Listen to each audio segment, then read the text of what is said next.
Hello friends, for today's video I wanted to go through some writing, reading, and channel updates for 2024, some plans, and just in general keep you in the loop. I'm going to go in that specific order, writing, reading, and then channel, so if there's something you'd like to skip ahead to, I'll have timestamps.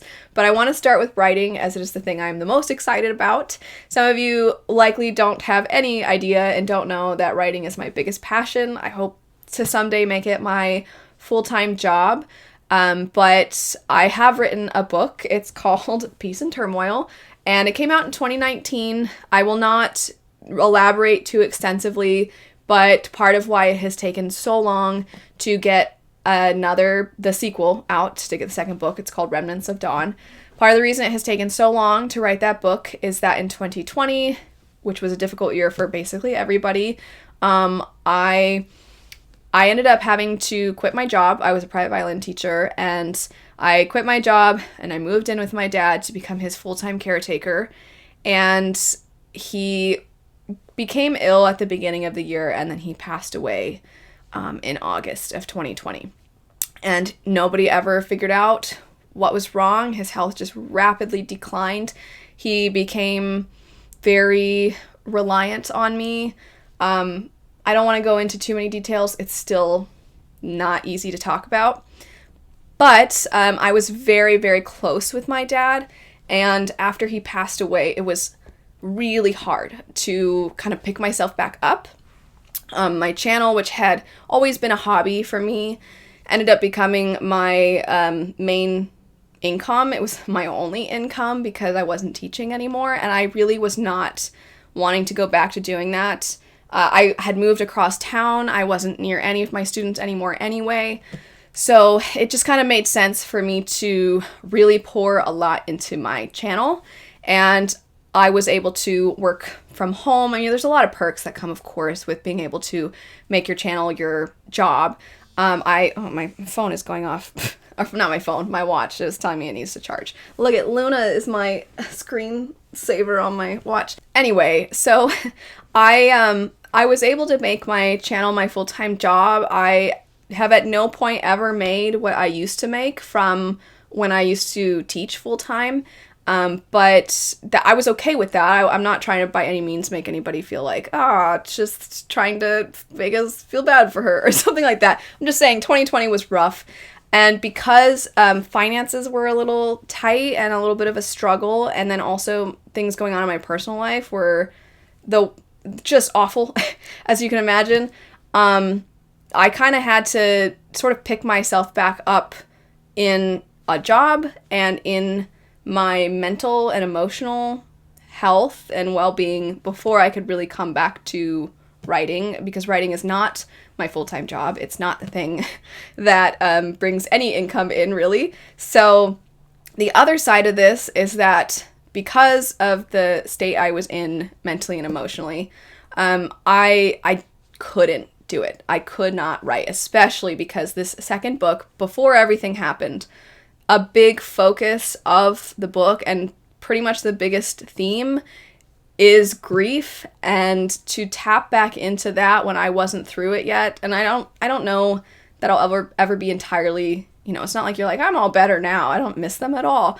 That's not true. When you lose one of your favorite people, you miss them every day. Everybody told me, anybody who's lost somebody really significant to them told me, like, there's not a day I go by, and it's been, for some people it'd been decades since they've lost somebody, but it's still, and I was like, when will I get to that point where I don't feel sad all the time? So it's still there, but it's much more like, this is a cheesy analogy, but it's much more like a scar as opposed to an open wound. And I felt like I needed to heal as best as I could before I could really try to tap into those emotions and write about it, because it was just too difficult.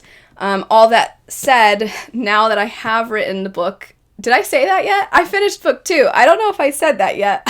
I finished book 2. That's the exciting thing. I feel like I launched right into guys, I've been sad for a few years. I finished the book. The second book is called Remnants of Dawn. The first one's Peace and Turmoil, so it is the second book in this series, and I finished writing it. I finished writing it. I finished writing it the day before Thanksgiving. And then I got sick, and I've been sick ever since. So that's fun. But anyway, I finished writing it, and I am so happy with it. It's really long, but I'm really proud of it. So I feel like a lot of what I wanted to convey in the book is there. A lot of those I think this word gets overused, but like a lot of the really raw emotions are present in it. I'm so happy with it. And besides just all the sad themes, there's also an expansion of the world, getting to know the characters better. There's the political aspects to it that are expanded on. So there's so much to it that I had a lot of fun with, besides just the sort of Debbie Downer type of things in there. So I'm very happy to say that it is I've finished writing that second book. But I wanted to touch on all those other things for a number of reasons, just to keep you informed as to why it has taken me so long. Also, I know for a lot of people who writing is not their full-time job. In fact, especially if you're self-published, you put so much money into it and you make basically nothing. That it's an investment and it doesn't pay for a long time, if ever. And it costs so much to really try to have a final product that is something that at least somewhat resembles a traditionally published book. So if you're a fellow author, I'm sure you can relate to this, and some of this resonates with you, that you put this pressure on yourself to try to keep up with what you see traditional published authors doing, getting a book out like every year or every couple years, and you still have a full-time job, you still have your family to take care of, you still have all these other things. And not to say traditionally published authors don't sometimes fall into that too, because some of them do have full-time jobs, but you're doing all of it on your own. You're doing all the writing. My dog's barking at something. You've done all the writing and you don't have a whole team of people that can then help you through it. So I want to go through what the next steps are, but I did want to highlight the reasons for why it has taken so long. The next steps, though. So I was talking about the team of people kind of thing, the difference between traditional and self-published. So first, I have to say that it will be edited. The first one was professionally edited. This one will be professionally edited. I would not put a book out that wasn't professionally edited. And I will be sending it to my editor here at the end of the year, beginning of 2024. She is going to have it for a while because it's long, and I want to ensure that she has plenty of time to go through it and rip it apart, as that is what editors do, so it can become the best story it could possibly be. And then it will take some time after I get it back to incorporate all of the edits. And then it will take time after that to send, once it's completed, to send it to be formatted so that it can be put into print in a way that looks good.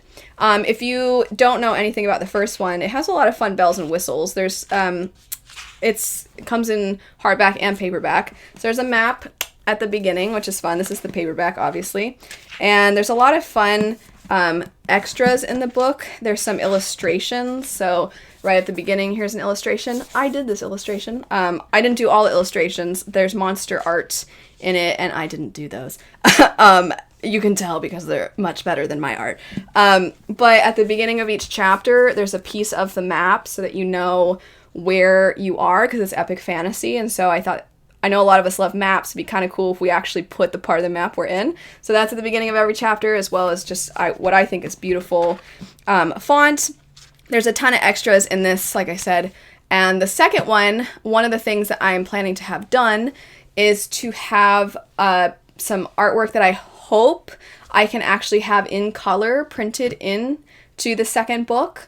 I don't know how that's going to work. I might have to do some trial and error and have some copies printed and see how they are. And then if it doesn't look good, then it might just have to be for fun, I guess. But I am going to hire, I've already confirmed with the artist that I am going to have somebody do some artwork that I'm very, very excited about, because they're an amazing artist and I've loved their art for so long. So that's going to get done. Also, I have an audiobook in the works for the first one. Another thing that I've wanted for so long, but it's so expensive. So I could not afford it for a very long time. I honestly could hardly afford it now because this year we had to get our roof fixed and we need to get new windows in our house. And this house is a mobile home and it's old and it's kind of falling apart. So this year's been a little rough. Oh, we had mold in our bathroom, which was disgusting. So the whole ceiling had to be taken out of our bathroom and that had to get redone. And it just creeped me out so much. I don't know if anybody else is weird about that kind of stuff, but I was like, I can't even look at it. I preferred when we didn't have a ceiling in our bathroom to when we had mold. I don't know if that's normal, but anyway, so it's a lot of money, but I've been saving up a lot and I am getting the audiobook done for the first one. So part of why I'm bringing this up, one, to keep you in the loop, but also because what I'm hoping to do is listen through the audiobook for the first one and then do one final read through of the second one before I send it to my editor. And that way, any continuity, I can try to make sure things really go from the first to the second really well. And then it's going to be a while. Even though the book is finished being written, all these steps that I'm talking about it's going to be a long time before it's ready to be released. So it's probably not going to be until maybe around this time next year that the book actually comes out. But 2024 very realistically can happen. So that is my tentative release date is 2024, which is just a release year as opposed to a release date. I'm looking to see if there's anything else that I have that I need to mention, but I think those are kind of the main points. The audiobook for the second one, I would love if it could be released at the same time as the second book is released, but again, it's so expensive that we'll see. But I hope to make that happen. That would be wonderful. And the narrator is so good. I'm so excited. He's great. I can't wait. The cover art is done. I'm not going to show it yet because I still need to have the formatting done, the design, I should say. So the actual title and stuff like that needs to be put onto it, but the art itself is done and it's phenomenal. Another artist I've loved for a really long time. Their work is fantastic. Some of you have definitely seen it. I'm not going to say where though, because I probably will do a video all about the cover at some point, kind of go through the process of all of that. But when I am once the book is sent off and I'm waiting to get it back, I'll probably be working on book 3. And there's another project that I would really love to dig into a little bit more. One that I'm actually considering trying to traditionally publish as opposed to self-publish. I would like to have experience in both areas. It's not as big in scope as this series. I think it is a little bit more marketable, this other idea I have. We'll see though. I don't want to tie myself down to anything about that yet because it's still just an idea in my head. But that's, I think, everything for now about the updates with writing. I had to kind of film this part a few times because there was a couple times that I was getting like way too emotional. So I was like, I need to start over. So I think that's it. It's a little scatterbrained, so I apologize. Also, since I'm still sick, I feel like I sound so out of breath just sitting here. I'm trying not to cough. Let's get into the other stuff. We'll get into reading things and then channel updates. So reading, just some general goals I have for myself, and a lot of these are things I feel like we all kind of go through at some point. First is something I want to continue doing that I have done a lot this year, which is really utilize the library. I have for a very long time loved and shouted out my local bookstores for years because they are fantastic. I'll still, of course, continue to go there. But I have loved going to the library. I already have so many books that I've gotten from my local bookstores that I still need to get through. My phone is telling me that it's low in battery, so let me close that up. I have so many books from my local used bookstores that I'm like, I really don't need to get more. So if there is something I'm interested in, I would love to not only pick things up from the library, but continue to utilize the resources that allow for more audiobooks and things like that. I love the library. I love just going to the library. There's just something so exciting about when your hold's in. You're like, yay! And you can just run down the library and pick it up. After that, if I can, I would love to read through more series.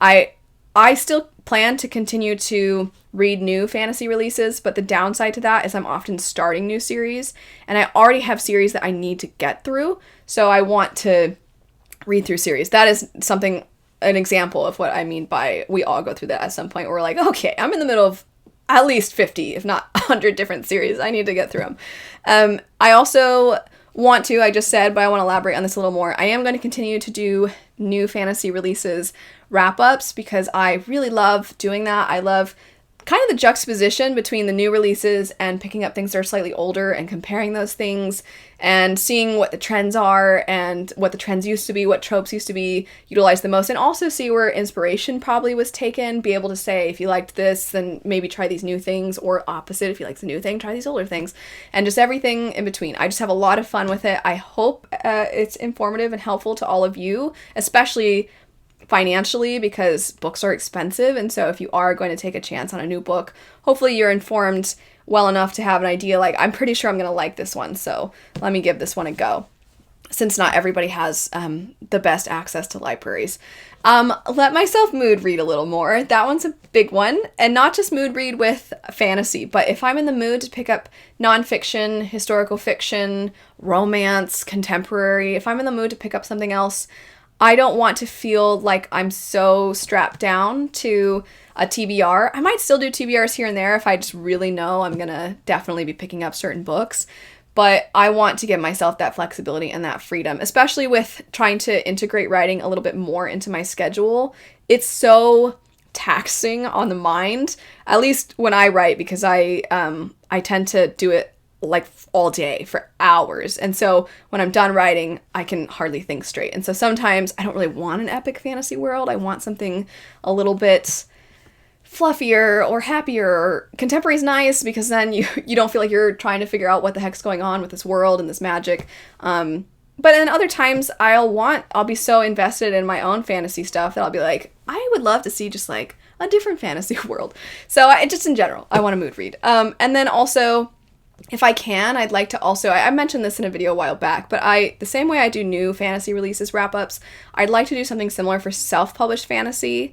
I'm thinking maybe doing those quarterly, just because it's a lot harder to get access from the library for self-pub books. So some of them I might have to request that they purchase, or sometimes they don't have audiobooks, and that tends to help me get through books. And when they don't have an audiobook, then it can take a little bit longer. So I don't think I can do them as regularly as new fantasy releases, but I still want to be able to do them. So for now, the idea, fingers crossed, is to do them once a quarter. I think that would be a lot of fun. Now on to channel things. My current upload schedule, the plan is to do, for this main channel, Tuesday, Thursday, Saturday, Sunday. And if I need to skip a day, fine. The idea is that it's at least 3, sometimes there's 4, and then every now and then there might be just 2 if I'm sick or if I have stuff going on. That is kind of something that was unexpected. So 3 to 4 videos a week on the main channel is the goal, and those are the days. I think if there's a tendency to skip something, it would likely be the Sunday upload. I think Tuesday, Thursday, Saturday are going to be the main ones. Mondays, Fridays, my plan is for that to be the days that videos go up on Full Meta Analysis, which is my channel that focuses on stories that are not books, but every other form of storytelling. And I want to do Monday, Friday, and then the next week, one of those days. And then Monday, Friday, and the next week, one of those days. So it alternates between 1 video to 2 videos to 1 video to 2 videos. I for a while this year was doing 2 videos on that channel, then it kind of went down to 1, and I think I'd like to do a mix, because 1 just feels like not enough, and 2 feels like, 2 consistently feels like too much if I'm doing 3 to 4 on this channel. And then Wednesdays will continue to be for World Hoppers. World Hoppers is on break right now for the holidays, but it will start back up again next year. And if you don't know, that channel is a collaborative channel, and all of the AdSense revenue and merch sales goes toward charity. If you'd like to get in some additional views before the end of the year, definitely check out World Hoppers. You can watch through some. I think I monetized the sprints, so that the sprints, if you want to go through those will also add to the AdSense. And then if you want to check out the merch, because again, all of it goes to charity. As far as specifics to this channel, video series, things like that, I still, like I said, want to do my new releases wrap-ups if I can, quarterly self-published wrap-ups. I have really enjoyed the From Readers series. I just think it's such a fun way to get to actually hear your thoughts on things. And I want to do more videos like that, where I am seeing your thoughts on various topics, books, those sorts of things, so I can, as much as possible, uplift your favorites, your voice, your thoughts. I want to do that a lot more. It feels like I get to actually connect with you a little bit. Continue to do funny 1-star reviews just because I think those are fun. Continue to do anticipated releases as much for you as for myself, because those genuinely help me stay organized when it comes to new releases.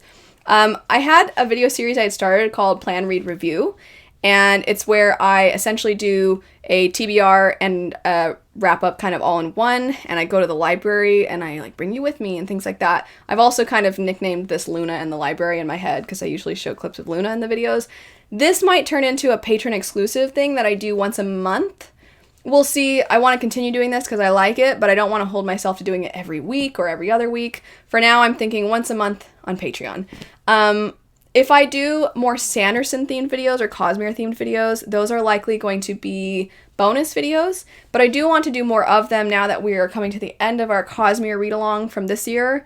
And a lot of you maybe either got back into it, or you were like us, where you're just reading it again, or you read it for the first time. I want to now take that and then have fun with various different other videos that are themed. And I have some fun ideas, so be on the lookout for the community tab. That's where a lot of my questions are going to pop up. And then I'm looking at my notes because it got cut off at the bottom. Yeah, just continuing to do the way I've been doing, like best of the year versus best new fantasy of the year, those sorts of things. I think I'm going to continue to do a lot of those.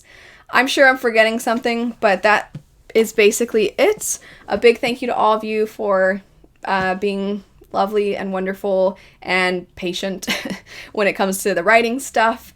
I am excited for next year's video ideas that will get to show a lot of your views on things a little bit more, because like I said, I just feel like it is a little bit better for connection than like the comments section and things like that, because sometimes I don't even want to say stuff because I'm like, I already just talked at you for 20 minutes. I feel like I'm then bulldozing by then trying to like say stuff back, so at least this way it feels like it's a little more conversational, even though I'm not literally having a conversation. Anyway, thanks so much for watching. I will have, like I said, World Hopper stuff linked, my side channel linked. If you're interested in my Patreon, I'll have that linked. It really helps me a lot. And just if there were any other videos or anything like that I mentioned, I'll have that in the description bar. Thanks so much for watching, though. I hope you have a lovely rest of your day, and I'll see you later. Bye.